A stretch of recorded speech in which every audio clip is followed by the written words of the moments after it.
on aromaticity, and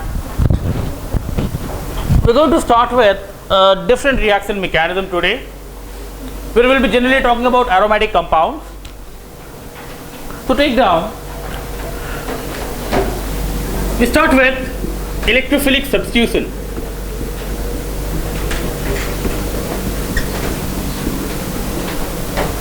Electrophilic substitution.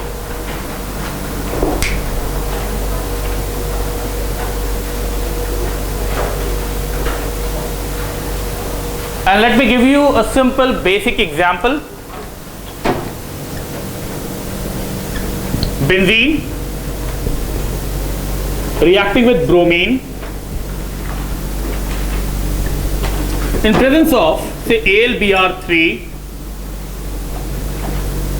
forming bromobenzene and HBr.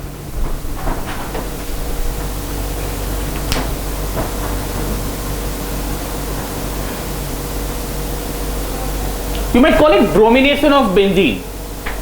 Bromination of benzene. So benzene reacting with bromine in presence of AlBr3 forming bromobenzene plus HBr.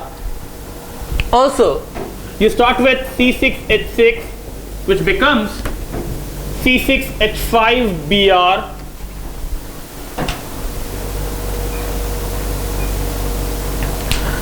So we understand in bromine, one bromine atom in bromine molecule, one bromine atom has attached itself to the ring. So this has got a bromine, this has got a bromine, and again it has lost H plus, it has lost H plus. Now that H plus with Br minus formed HBr. So it looks balanced, the reaction looks balanced. C6H6 plus Br2 forming C6H5Br plus HBr. I repeat, bromine molecule, one bromine atom has attached itself to the ring. Now the ring C6H6 has lost one hydrogen, and that H plus reacts with Br minus of this molecule to form HBr. So basically it looks like over this compound, over this ring, H plus is substituted by Br plus. Is that understood by all? C6H6 becoming C6H5Br. It's losing hydrogen, gaining bromine. With so many pi bonds, pi bonds, weak bonds, loose association of electrons. So again, chances are an electrophile will attack it. So yes or no? So in bromine again, and because we have seen bromination of alkene before, which was attacked by Br plus, an electrophile, Br plus replaces H plus. In this molecule, Br plus replaces H plus, and that H plus with Br minus forms HBr. So the first look of this reaction tells you that Br plus substitutes H plus, so the name has to be electrophile or electrophilic substitution. Br plus substituting H plus.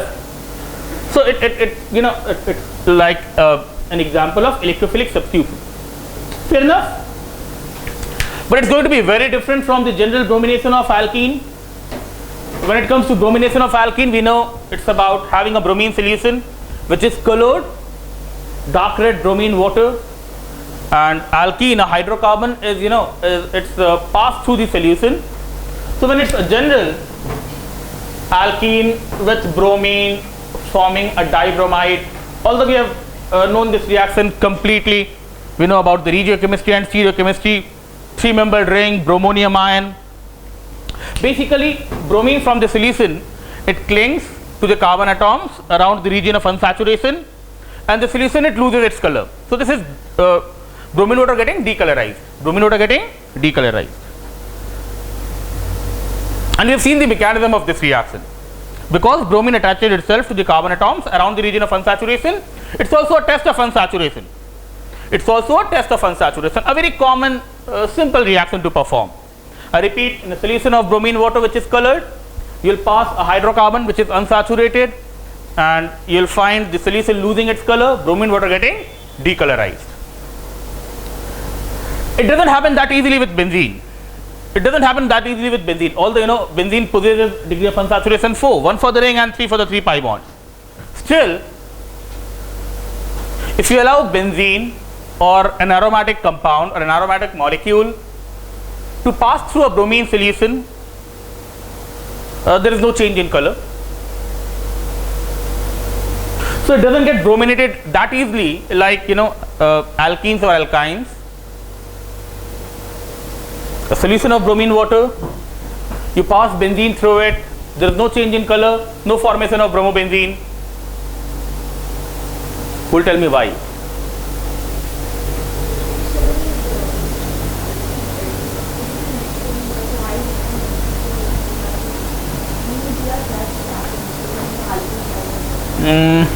You're right, you're right. Again, these two are different reactions in the sense it's not substitution, it's addition though. You understand, it's addition, it's electrophilic addition, it's not substitution. Whereas this one is electrophilic substitution.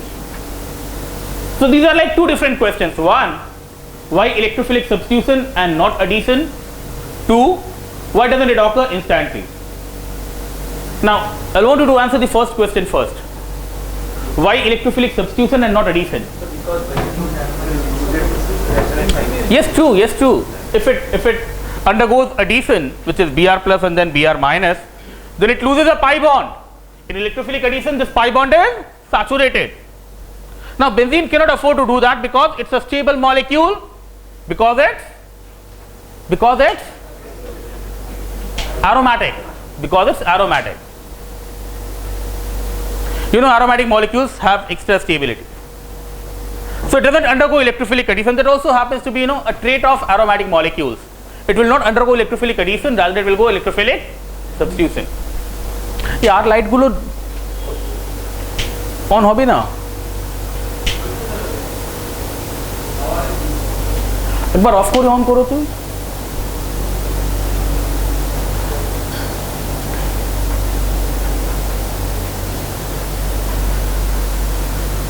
छेड़ दो.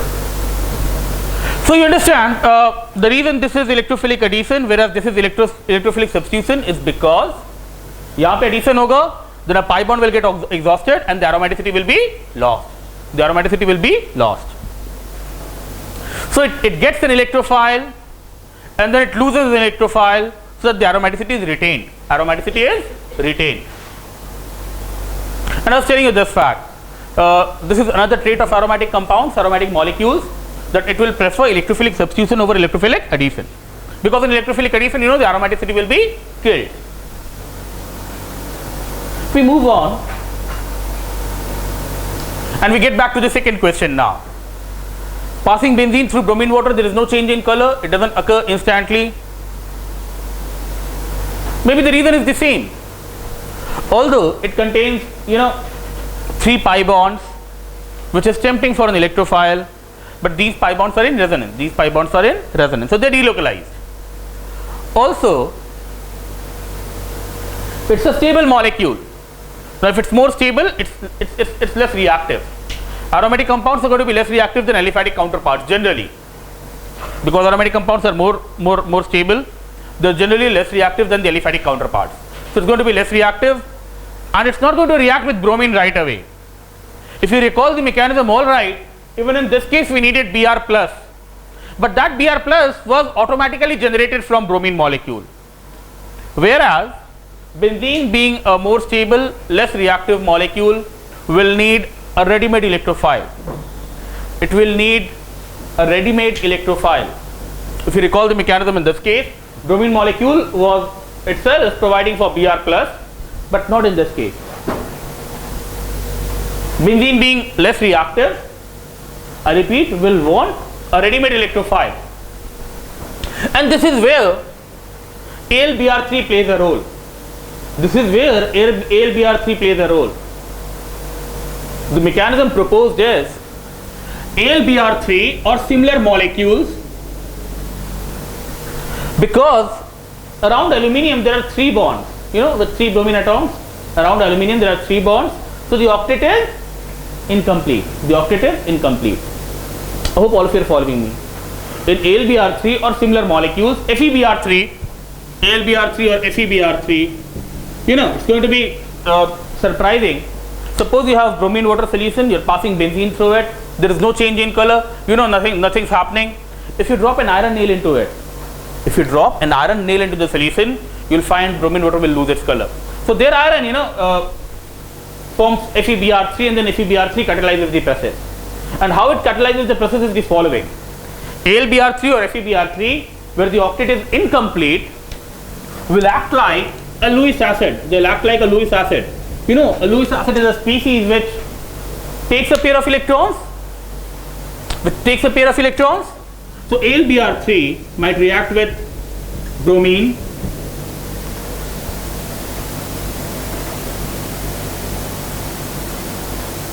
fair enough. It will get hold of Br minus. AlBr3 will take Br minus. Now if it takes Br minus, bromine is moving along with the bonded pair. Bromine is moving along with the bonded pair. So yes or no? So AlBr3 acts as a Lewis acid, takes Br minus, forms AlBr4 minus. Now in AlBr4 minus, there are 4 bond pairs around aluminium. So the octet is fulfilled now, and it generates Br plus. And this is the ready-made electrophile I was talking about. So we might take AlBr3, or we might know AlBr3 as a Lewis acid because it's taking Br minus, and also as an electrophile generator. You know how? Because it will take Br minus with it and generate Br plus. Now this Br plus will attack the aromatic system. So that's a small difference between aliphatic alkenes and aromatic systems, where first of all this pi bond will prefer substitution over addition, and secondly it will need molecules which will generate electrophile because they are more stable and less reactive. I hope we can move on. Now because we have been able to trace the generation of the electrophile, now we'll talk in more general term, because most of the aromatic reactions will be about an electrophile attacking the aromatic system. So now we'll approach in a more general way. So it happens this way then.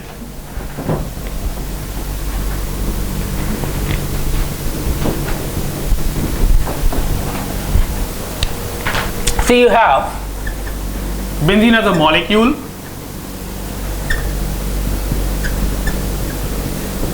Br plus, you know how Br plus is generated, and because we are supposed to move in a general way, instead of Br plus I'll talk of E plus, an electrophile. Okay? Now as this electrophile approaches benzene, suppose this bond moves this way, and if it's going to happen the way I'm prescribing, what is this step called? What is this effect called? Electromeric, because it's occurring when the electrophile is approaching. So if it happens this way, an electromeric effect, and the positive will come on this curve. Fine. I repeat, once you've got an electrophile, the electrophile will approach benzene. This bond moves over this carbon head. Now this negative and positive will get neutralized, leaving a positive on this carbon, and can it resonate? So yes or no? Yes. It can resonate. We know the other resonating structure will be, if this bond goes here, this would be the second resonating structure, and if this bond comes in, by now most of us know that the positive or negative charge, it oscillates over the ortho and para position. So say these are the three resonating structures. These are the three resonating structures which could be represented by an hybrid of this kind. Now I'll write a positive sign at center. That means this positive is oscillating at ortho and para position. Now when I write positive at the center, I don't need to specify, and neither do I need to give this delta sign. In any case, it's not partial charge, it's actual charge. So the moment I write a positive charge with a circle around it, a semicircle maybe, I mean this positive charge is getting resonated over the ring with this electrophile, and this has to be the resonance hybrid. Now what is this called? This represents the 3 resonating structures. When this positive oscillates or it gets delocalized over the ring, what is this hybrid called? There is a common name to this hybrid.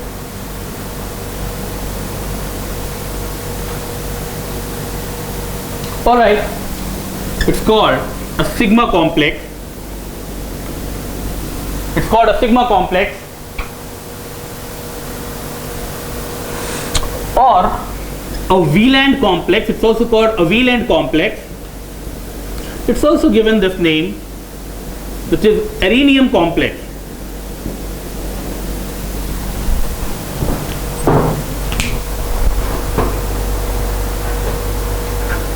Fair enough?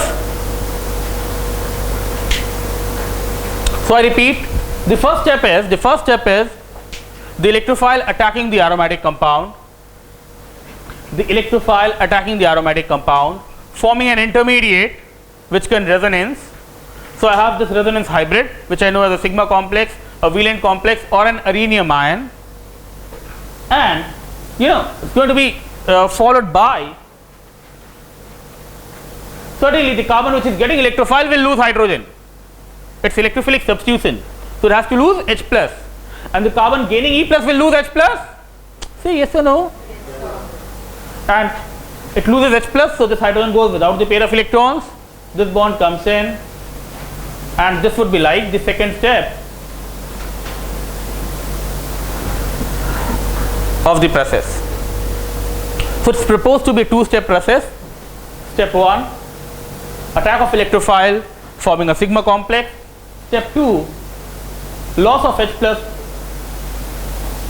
making it electrophilic substitution.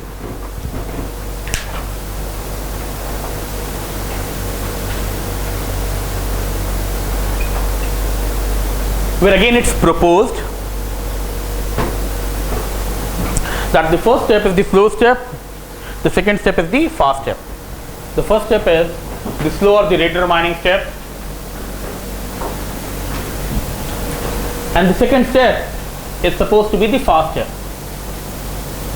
So this is going to be the mechanism of most of the aromatic reactions. We'll see in bromination the electrophile will be Br plus, in chlorination the electrophile will be Cl plus, in nitration it will be NO2 plus, in sulfonation it will be sulfur dioxide. So the electrophile will be different for different reactions, but this will be the general mechanism of electrophilic substitution. When I repeat, the first step would be attack of electrophile in the slow step, generating an intermediate which is a sigma complex. Fine. And this losing H plus in the fast step, giving you the product. I want some of you to answer this, or any one of you to answer this. Can you justify why this step is fast and the first one is slow? Why is this the fast step? Or can you justify why it's the fast step?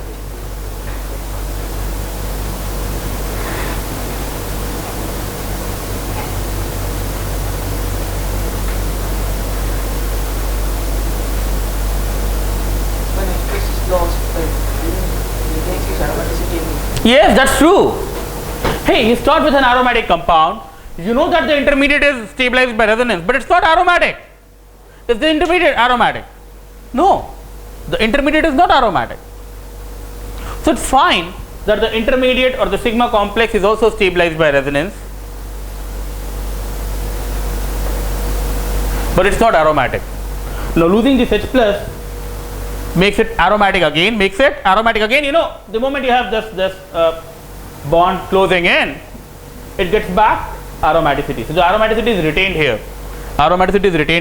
So that the step is fast and easy is not surprising. So this has to be the basic mechanism. A slow step involving attack of an electrophile, fast step which is loss of H plus, making it aromatic again. I have told you before, most of the times we'll be trying to explain the observation. In this case, what I was saying is that this is the fast step is not difficult to interpret, because before the step the intermediate, although stabilized by resonance, it's not aromatic. So loss of this H plus makes it aromatic again. So process where the product is very stable because it's getting aromatic again now. might be a fast or easy to happen process, you know. Because most of you are understanding this. Slow step, attack of electrophile, generating a V-lane complex, sigma complex, loss of H plus in the fast step. So we can move on. And maybe suppose if I have to supplement it with you know, more authentic observations and methods. We have learned one method maybe in the previous organic chemistry classes, that's isotopic effect, kinetic isotopic effect, and I can put it to use this time, you know. For a general electrophilic substitution, what I might do is I might want to study the rate of the process for a molecule which is C6H6 against a molecule which is C6D6, and suppose a molecule which is C6T6.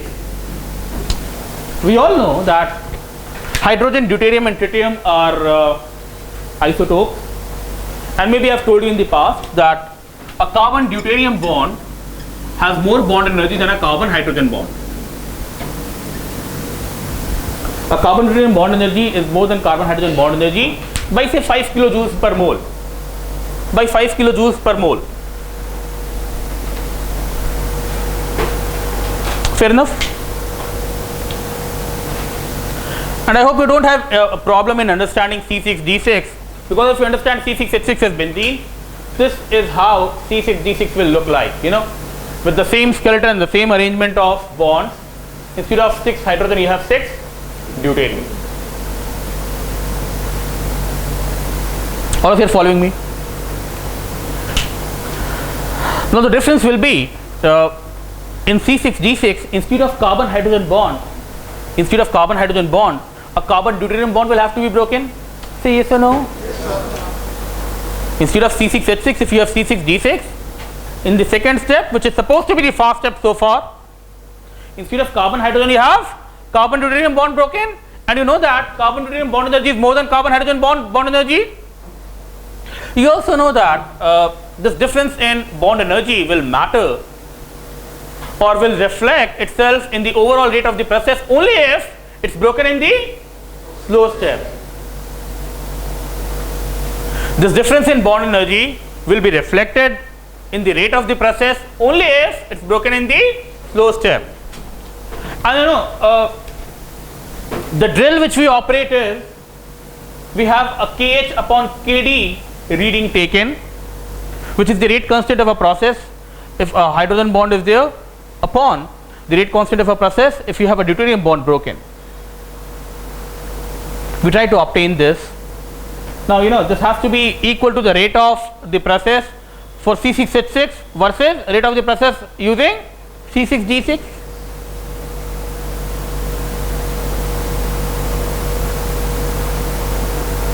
And the effect or the observation will be primary kinetic isotopic effect. It comes out to be unity in most of the cases.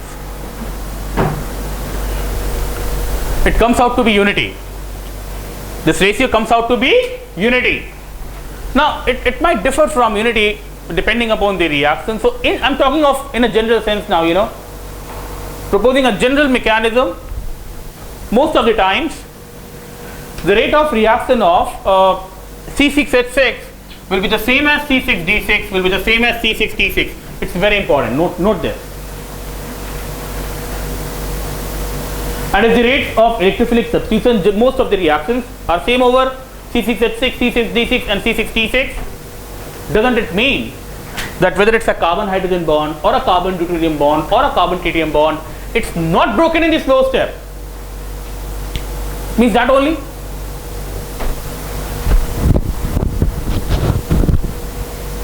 So don't mind repeating it if you are having any problem understanding this. We have done it in the past. It's called primary kinetic isotopic effect. We work with isotopes. Instead of hydrogen, I have deuterium this time. I know that the bond energies are different. I know the rates will be different if the corresponding bond is broken in the slow or the rate determining step. And as long as I find no difference in the rate of these steps, I'll believe that the carbon hydrogen or the carbon deuterium bond is not broken in this slow step, it's always broken in the fast step. That further authenticates the mechanism proposed. I hope all of you are there with me. This authenticates that this bond, carbon-hydrogen bond, is breaking in the fast step. Fair enough? Or you would also want to know that in general reactions, the primary kinetic isotopic effect will be 1. Or there is no primary kinetic isotopic effect. If the rates are equal, we say there is no primary kinetic isotopic effect. Although I repeat, it's going to be subject to the nature of electrophilic substitution. We are right now talking about the general mechanism. It also rules out a one-step process. Another mechanism possible, or like we had in aliphatic molecules. In substitution we had a SN1 and SN2. This looks more like an SN1, a two-step process. Slow step, then a fast step. Fine. It also rules out an SN2 kind of mechanism. An SN2 kind of mechanism where the electrophile would have come and H plus would have gone in the same step. That would have been the analogous SN2 mechanism in electrophilic substitution. It even rules out that possibility.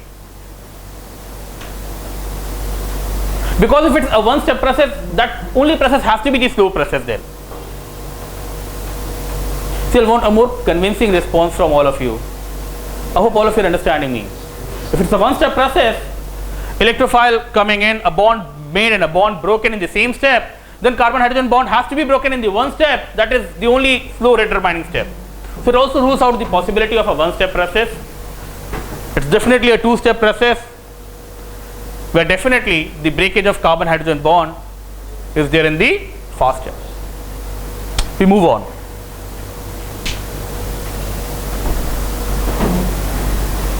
Let's look at the general energy profile of the process.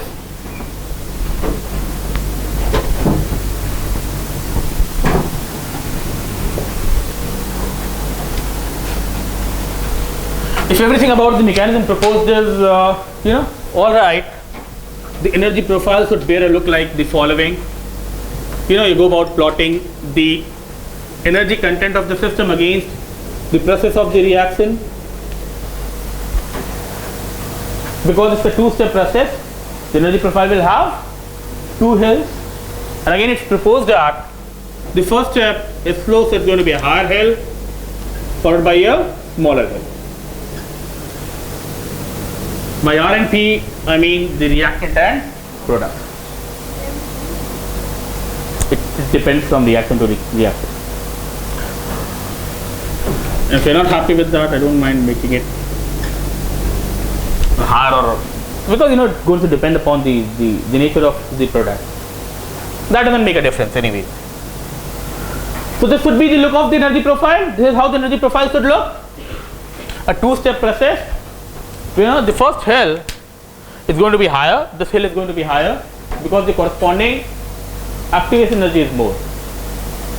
This is the activation energy. We know all of this.